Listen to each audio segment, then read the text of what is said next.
Nasa Mm. linya ngayon si si Dr. Nathaniel Servando, ang pinakapinuno po ng Philippine Atmospheric Geophysical. Ito ho yung pag-asa kung tawagin po natin. Napaka-importante po ng pag-asa sa buhay ng bawat Pilipino. Okay, importante ito ha. Makinig kayo mabuti para ho ninyo manamnam itong isyong ito kung ba't natin kinakailangan pag-usapan. Good morning po, Doctor. Magandang umaga po, Manong Ted at Ginang JJ at Opo. Chacha. Magandang Opo. umaga po. Opo. Kayo po ang kauna-unahang tumawag sa kanya ng ginang. Oo. Okey na po. Okay po. Okey na po ako, sir, sa Yes. Chacha. Hindi. Opo. Okay po. Okay. Anyway, Doctor, salamat sa panahon. Ito ho muna, ano, para lang humaintindihan ng ating mga kababayan. Alam niyo ho naman, ano ho, hindi ho naman maaalis din yung ilan, bumabati ko sa pag-asa kapag kayo nag-forecast na maulan bukas, tapos aaraw, nagsuspindi ng klase, walang pasok sa mga opisina, tapos umaaraw. Pwede ho ba ninyong ipaliwanag muna po sa amin, ano ho ba ang handicap o ang nagiging suliranin ng ating Weather Bureau sa pagbibigay po ng forecast, lalo na po ngayong panahon ng habagat, sir? Yeah, magandang tanong po 'yun, Manong Ted. Una bago ko sagutin, allow me to express my thanks no sa pagkataon na ito na ma-interview, and of course nagpapasalamat po ang aming ahensya sa inyong suporta through the years no. Alam naman po namin na sa mga panahon during extreme events ay nandiyan po kayo na tumutulong sa pagpalaganap ng mahalagang information. Sa ginagawa po namin ng pag-asa, ang weather forecast ay science-based no or data-driven, meaning the more accurate ang data at of course yung timeliness nito ay mahalaga no upang magkaroon ng mas accurate at reliable na mga forecasts. Fortunately naman through the years, na-acquire namin ang mga mahalagang kasangkapan na kailangan namin upang ma-ensure na accurate ang aming forecast. Kagaya na po ng mga Doppler radars, alam naman po natin na mahalagang facility ito. Networks of automated stations, maliban dito sa manned stations na almost nationwide no. Almost all provinces may mga manned stations kami operating 24/7. Upper air stations, mga high resolution weather satellites, may dalawang satellites po kami na naka-acquire ng Japanese at Korean satellites. High-speed computers upang lahat ng mga data na ito ay ma-integrate at madaling magamit ng ating mga forecasters. So, of course, ang computer-based modeling, no? Yung medical models na itong ginagamit namin upang makapagtaya ng panahon several hours or even up to 3 days. No? So, ito yung mga pamamaraan na aming ginagamit at we're fortunate naman na through the years ay nakikita naman po ng ating mga kababayan ang magiging mas makabuluhan ang mga forecast namin. Opo, opo. Pero doctor, ano ho, ang sa akin po kasi kaya ho kami tumawag po sa inyo para lang ho natin malaman talaga ang inyong pong problema, lalo na po sa pananalapi. Ay ang akin po suggestion sa inyo ay wag ko kayong mangamba o mag-alinlangan na sabihin po ang saloobin ninyo dahil wala naman nakikinig sa atin, tayong dalawa na nag-uusap dito. Opo. Doktor, sa ngayon po, no, hindi ko na po hingin detalye kung ilan po ang ating mga kasalukuyan na mga Doppler radar, mga satellite, etc. Sa ngayon po, ideally, para ho mas maging maganda at mas lumapit-lapit, gumanda yung accuracy forecast ng pag-asa, may bagyo man o wala, ilan pa po ang kakailanganin ninyo mga gamit? Ano ho itong mga gamit na ito? At magkano po ang budget na kailangan po ninyo? Una ito mga nabanggit yung mga Doppler radars kasi ito yung nagbibigay ng mahalagang ekwipo na sabi ko na lalong-lalo na sa pag-monitor at pagtaya ng rainfall. Some of these are actually na-installed many years ago. Right now we have 19 radars na. Halos na cover na yan, yung buong kapuluan natin, but of course kailangan natin i-upgrade ang iba dahil more than 10 years na. So we are fortunate naman na ang suporta ng ating pamahalaan ay nandyan. In fact, early this year na inaugurate namin ang bagong radar sa Iloilo, and currently we are on the process of purchasing Mm. anim pa para i-upgrade yung mga ibang lumang radars. Of course, Doppler radar is just one of the facilities or Mm. tools na ginagamit ng PAGASA sa mga flooding na nangyayari siguro, lalo na dito sa Mm. urban area sa Metro Manila. Mhm. Mga hydrological sensor siguro para ma-monitor yung mga actual na flooding. But of course, may mga inisyatibo naman kami in partnership with may mga partners po kami maliban sa pondo na nakukuha namin sa pamahalaan. Mm. Kagaya po dito sa COICA, we are implementing a project dito sa Greater Metro Manila. So kapag matapos na ito ay makakatulong po ito. Then more than the forecast, kailangan of course alam natin kung dapat Mm. disseminate ito on time, no, para magamit ng ating mga kababayan. Mm. So may mga pamamaraan naman po kaming ginagawa maliban sa close coordination with concerned agencies. Paggamit ng social media kasi Opo, mahalagang para po sa pamamaraan po ito. dissemination real time. Anyway, Yes opo, po, opo, opo, opo. and then Sige. may panahon app kami na Okay. anyone can download at yun ay malaking tulong. So of course ito ang mahalaga ma-maintain, no, ang itong mga facilities, at every year naman ay pinopropose naman namin sa ating pamahalaan, at we're happy naman ay nabibigyan naman kami Opo. ng sapat na pundo. Sapat na pondo as in sapat na pondo, okay na po kayo sa inyo pong pondo, sir? Okay na po kayo? I mean, to be, alam ko po, sorry, sir, kasi nga, kaya ho kami tumawag nga dito kasi meron kami ilang nakapanayam din, sinasabi nga talaga, ideally, yung mga counterpart ng mga bansa natin, yung binabanggit yung Doppler radar na iyan, kung 10 years na yan, kasi ngayon ang teknolohiya po, di ba pa-upgrade ng pa-upgrade, di po ba, sir? Tama, ano po? Di ba ngayon po? Yes, sir. Yes po. Okay. Yes Opo. po. Yes. Kaya nga may mga bansa, kung magtataka ho kayo, talagang early yung kanilang forecast at mas accurate. And then sa research po na ginawa din po namin, bagamat kayo po yung siyentista, talaga sinasabi na kung maaari, marami ka talaga nakapwesto na mga gamit para yung lugar na iyon, yung granular site na iyon, ika nga, agad mo makukuha yung datos at makakapagbigay ka ng prediction na mas accurate. So sa ngayon po, sir, na setup po ninyo, ano po ang wish list ninyo? Kung meron man, opo, para po mas gumanda pa po at mas maging accurate po ang inyo pong forecasting at pagbibigay po ng babala. Ang services ng PAGASA ay hindi lamang po sa itong pagtaya ng panahon. May mga services kami na sa mga mahalagang sector, like for example sa maritime industry, to ensure the safety ng ating mga kababayan, lalong-lalo na hanap buhay ay sa laot, nagbabiyahe. Sa airline industry, may mga stations po kami sa mga airports na nagbibigay ng mga services sa airline industry. Kailangan of course more facilities, like ang ating bansa being an archipelagic at medyo rugged ang terrain, ano. We have networks of automated weather stations. Ito po yung kahit walang tao ay pwedeng magbato ng data. So ideal ito sa mga areas na medyo remote. So ito yung patuloy naming dinagdagan ang numbers nito para mas dense, at least comparative with mga advanced countries, no. Opo. Plus of course na-mention ko ang high-speed computing na para ma-integrate or ma-access lahat ng mga data na to.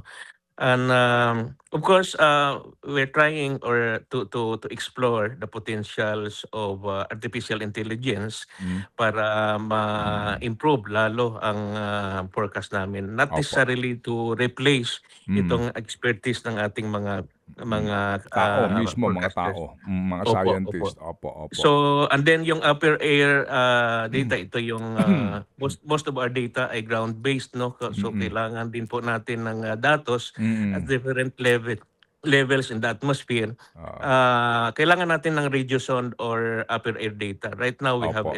11, but Ah, nasa programa naman po namin na madagdagan ito. okey. Opo, Yes. sige. Sige po. So So ito sir it is opo, some sige. of Opo. the equipment na nasa programa naman po namin. Oh, nasa programa niyo po and need funding, ano po, hindi ho maitatanggi yan, kailangan po ng Yes, funding. yes, opo. Kaya nga po meron pa ho tayong JICA, 'di ba, na mga cooperation para po makatulong sila sa pagbibigay po ng mga equipment na 'to, 'di po ba, no? Yes, Yes, okay, tama, opo, tama sige. po. So, yung bang Doppler natin sa DAIT po, eh, okey na? Ang DAET radar natin is working. Isa ito Okey. sa mga mahalagang facility sa may Opo. Bicol area. Mm. Ang katabi niyang Virac, nasira po ito ng Okey. bagyo, Uh-huh. but napunduhan naman ito this year at ongoing ang Pag-aayos. procurement process. Oh, Opo, opo. procurement. Sige po. Sige. So, dito po sa inyo pong, magmula po kasi noong pong nagkaroon tayo ng batas, ano ho, yung Pag-asa Modernization Act, no? Eh, sinasabi nga po dito sa natura pong batas na ito, eh, dapat talaga paglaanan po ng malaking halaga para po mag-improve nga ang ating pong Weather Bureau kasi napaka-importante yan, lalo pa ho tayo po ay kapuluan. So magmula po noon hanggang ngayon po, ano pa po ang mga equipment, uulitin ko lang, na kailangan ninyo at kulang pa at sa kasalukuyan yung proposed 2027 budget. Oo. Ito ba ay lumusot dito po sa inyo pong sa Budget Coordinating Council o nabawasan din kayo? If you are referring to the NEP or proposed expenditure next year, Mm. yeah, may konting bawas, but it's nabawasan konti is because of the capital expenditure, yung comparatively kasi ang budget namin this Mm. year Mm. mas mataas sa proposed last year kasi may mga equipment kaming nabili na hindi na kailangan bilhin this year. Aha. So for next year ay na-include na rin doon ang dalawang radar na Mm. may dalawang lumang radar na Dapat palitan. balak naming i-upgrade. Ito po Opo, yung sa opo. Mactan at Okay. ang sa Giwan, Giwan Summer. Eastern Samar. Opo, opo. Ito po yung doon sa may eastern part. Alam po naman natin na very strategic yung lugar na yan. Opo. So gusto naming palitan. So napaloob na to sa NEP namin for next year. Okay. Ganon din Manong Ted, dahil sa rugged ng ating topografiya, mahalaga din yon na ang communication, no, ng mga equipos in such a way na ito ay continuous na magbabato ng data kagaya ng mga Opo. radars. Some of them ay located remotely. So kung minsan we're using ito yung walang option but to utilize the satellite-based communication system. Opo. So ito yung mga pangailangan na in addition to putting up new facilities, we make sure na ang robust yung communication system Yes, sir. para Opo. maibato dito sa central forecasting area. Okay, sige po. So, CAPEX, no, capital expenditure. Sir, magkano po ang nabawas sa CAPEX po ninyo for 2027 doon sa inyong pong proposed? Uulitin ko, sir, wag ho kayong matakot magsabi ng katotohanan kasi wala ho naman problema yun eh. Ito ho naman po kasi ay wishlist po lamang ika nga po for Pag-asa. Ang budget namin this year is 2.8 billion. Of course, lahat naman na ito including personal services and MOA. Then NEP next year, NEP pa lang naman ito, meaning it's tentative. It's 2.4.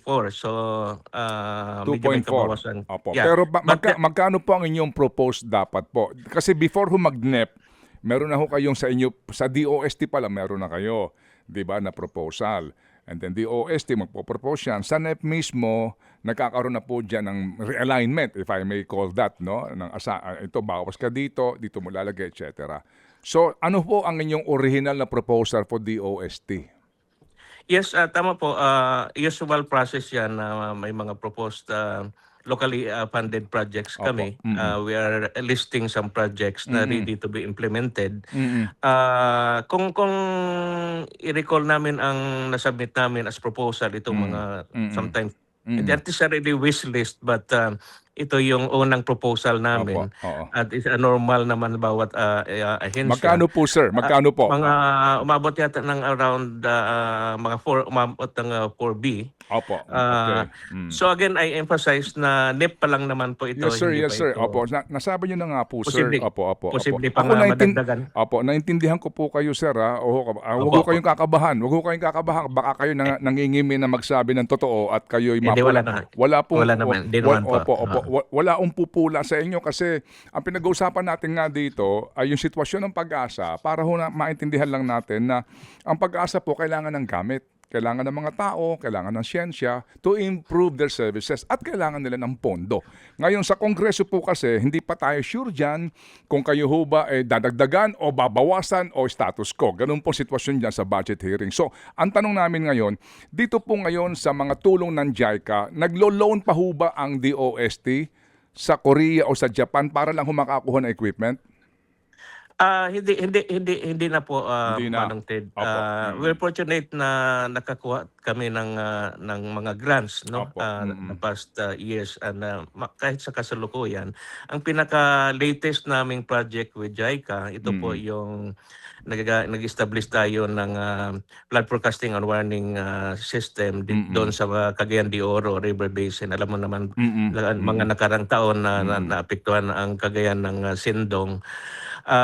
So malaking grant ito ng Government of Japan through JICA. And of course, yung mga flood forecasting and warning system natin dito sa Pampanga, sa Bicol, ay maging tatlong malaking radar noon, ang APARI, Birak Giwan. Nakuha po natin sa through JICA, no. Then itong Korean government din, very active yung partnership namin ito. So nakakatulong po ito upang mag-put up ng mga mahalagang system na magamit namin sa forecasting. Opo, sige po. Sir, dito po sa mga tauhan ninyo, ang inyo pong mga siyentista ay hango din sa salary grade ng DBM ngayon? Ganun po ang swelduhan nila? Yes po. At of course, pinagmalaki ko na ang aming mga kasamahan ay mga seasoned forecasters, no, well-trained. Every year, of course, nahasa dahil sa mga extreme events. At ang kahalaga nito, Kuya Ted, dahil may 5 universities na ngayon na nag-offer ng BS Meteorology. So when it comes to talents available, of course marami mga graduates na naghihintay lang na ma-hire ng Pag-asa. Kasalukuyan nga po ay may ongoing training kami, practicum, para maging ganap silang mga specialists. So internally, tuloy-tuloy naman po ang mga technical training kasi of course ang technology nagbabago. Kailangan masundan, kaya sinasabayan namin ng mga training ito ng ating mga tauhan. Opo, sige po. So sir, muli po, itong nangyari kahapon, ang forecast po ng Pag-asa, kaya nagdeklara ang Malacanang ng walang pasok sa napakalawak na bahagi po ng Luzon pati Metro Manila. Pero umaraw, ano po ang inyo pong dahilan doon? Well, ang ating weather forecast can change naman, Kuya Ted, dahil alam po natin ang atmosphere ay napaka-dynamic talaga. Plus of course, may mga factors na bakit nagbabago ang forecast. Una yung sa tropical climate tayo, being an archipelagic country. Of course, yung mga parameters na tinataya namin, ito yung temperature, wind direction, wind speed, humidity, of course pressure. Posibleng nagbabago ito at any time, at maliit lang na pagbabago nito ay nakakapekto sa forecast. plus yung mga convective systems like thunderstorms, kagaya po nakaraang araw, Mm. ang mga pagbabaha, malakas na pagbaha ay dulot ng habagat, but of course triggered din ng thunderstorm na kung minsan nagde-develop lang rapidly and then nagiging unpredictable. Opo. So yung forecast yung kahapon, bagamat may window briefly na sumikat ang araw, but in-expect kasi namin the night before at later in the afternoon ay magbubuhos na malakas ng ulan, and true enough early evening kagabi ay Opo. Mm. lumakas ang ulan na Opo. supposedly ay uwian na ng mga tao niyan. Opo. At sa ngayon po na forecast namin na masama pa din ang panahon, the reason na the same situation ang pinairal, alternative work arrangements sa government. And true enough, ito tuloy-tuloy mga pag-ulan at nakataas ang yellow warning dito sa Metro Manila. In fact, naka-red warning sa ibang mga lalawigan. But Opo. of course, we're trying our best naman, Kuya Ted, hindi lamang sa mapaliit yung uncertainty or error ng aming forecast. But of course, ang mahalaga dito ang closer coordination with agencies like of course in the RRMC, the Office of Civil Defense, na frequently, regularly nag-join kami sa mga coordination meetings naman. Opo. Opo. Opo. Sige po. And then lastly, sir, di ba ho sa mga equipment ninyo, there's such a thing as redundancy? Gaya po ng ibang mga bansa, meaning kung meron ka ng whatever you call it, radar, satellite sa isang lugar, usually po no, may mga redundant na po na setup para lang po masiguro na in case importante ito, may mangyari o ganito po ang lagay ng panahon, etc. Lagi siyang, meron ba tayong ganon? Yes po, Kuya Ted, Manong Ted. In fact, sa 19 na mga radars ngayon, kasama na yung pong redundant system in such a way na kapag non-functional ang isa ay nandyan yung isa to cover. Like in Metro Manila, Opo. meron dalawang radar tayo dito, yung Subic Tagaytay, na in the event na ang isa ay non-operational, ay nandyan po yung isa. Not only redundancy in the facilities, but of course yung communication system natin. Kailangan nandyan din po may redundant system. Alam naman po natin na kapag masamang panahon, kung minsan hindi Walang reliable komunikasyon. Opo. yung ground-based, nasisira yung mga communication system. So may mga backup system. In fact, gumagamit pa nga kami ng single sideband radio para lang to ensure the continuity ng communication. So meron po yun, mahalaga po na Hanggang may ngayon, redundant system. meron pa kayong SSB ha? Yes po, kasi during extreme Nasaan ang events, central ng SSB nyo at ano ang anong station ang may SSB? yung mga man stations namin, mostly meron po. Okay. So ito hong nasa Virac at Anduanas, yung mga point of reference, Giwan, Eastern Samar, ito pong sa Isabela, Apari, mga ganon, meron kayong mga SSB doon, no? Yung mga synoptic station tawag namin. Okay. Mga man stations. Pero yung mga radar station ay some of them Wala ng tao. may satellite based ang ginagamit namin. Opo, sige po. Opo, sige. So salamat po na marami. Kailan po inyong pagsalang sa budget hearing? Actually, Manong Ted, simula na po Lunes sa lower house Committee on Appropriations, nakasalang ang DOST. Of Opo. course, kasama na po ang Pag-asa po dyan. Opo, sige po. Sana po ay meron pong magmalasakit sa inyo at di na ho kayo bawasan ng budget at kung kakayanin po, sila po ay makabawas sa kanila pong mga pork projects at mapunta po sa inyo ang pondo. Salamat po sa inyo pong panahon, Doctor, at kami po ay katuwang ng Pag-asa para po sa kauunlad ninyo dahil ang inyong ikauunlad ay kauunlad ng bayan. Maraming salamat po, Manong Ted, sa support at of course, nandyan po kayo lagi. Of course, your support to DOST Pag-asa mahalaga po and we recognize that. Maraming salamat po sa pagkataon na ito. Apo, thank Mabuhay you. po kayo. Salamat na Mabuhay po marami. kayo. Sa uulitin po, si Dr. Nathaniel Servando, ang administrator po ng Pag-asa. Mga kapatid, patuloy po kayong tumutok sa 105.9 True FM para sa totoong balita, impormasyon, music and entertainment. Mag-subscribe sa aming YouTube channel at podcast at sundan nyo kami sa Facebook, Instagram, X at TikTok sa True Network PH. Bisitahin din po ang aming official website, truefm.ph. At panoorin din kami sa True TV Signal, Channel 19. Kami po ang 105.9 True FM. Laging true sa'yo, kapatid.